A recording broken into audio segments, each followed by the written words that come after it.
Hi, my name is Alex, and today I'm going to be showing you ClassHook's new Live Discussions feature.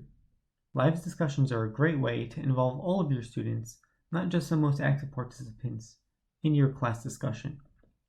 As you can see on ClassHook, I have a clip from The Simpsons that teaches descriptive writing, and I'd like to have a discussion about this clip. Before you can start a class discussion, you need to have some questions set up, and I'm going to do that by clicking this Pause Prompts tab.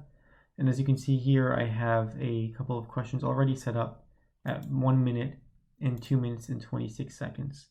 If you need to set up a pause prompt, you can do that by just clicking this Create Pause Prompt button here. In order to start the discussion, I'm going to click this button under a Create Pause Prompt that says Start a Class Discussion. Once you click that button, you just need to type in your class name, so I teach 7th period English, and then generate a link.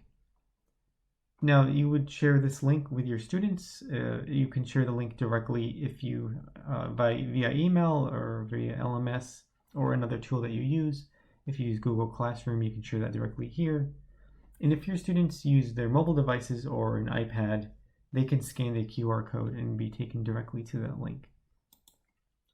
Now, once you've sent the link out to your students, you need to wait for them to join the discussion. On the student view, this is what they'll see when they access the link. Note that your students do not need to log in. They don't need a ClassHook account in order to participate in the discussion. So that makes things a whole lot easier.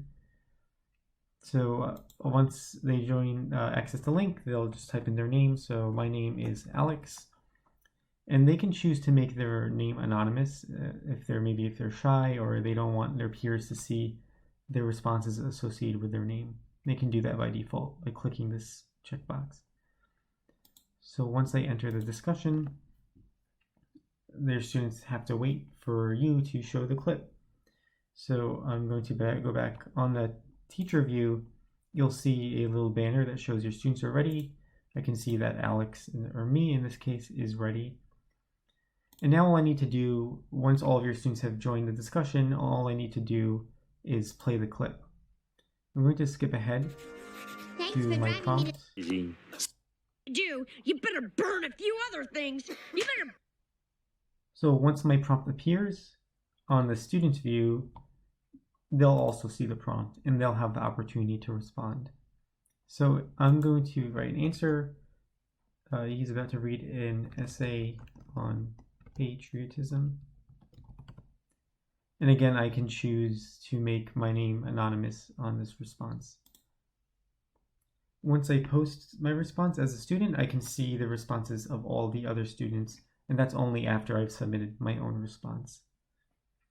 On the teacher's view, I can see all of the responses that my students have submitted, and they'll come in real time as they're submitting them. That was the basic overview of the feature. Now, in terms of reporting, if you want to see your students' responses, all you need to do is go back into the Pause Prompts tab, and on one of the prompts, click the 3 dots and then click View Responses.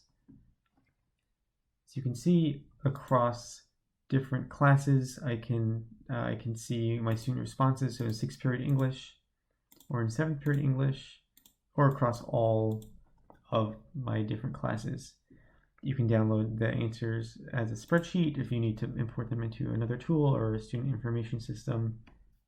And you get a great breakdown of the responses that your students have submitted for that particular prompt.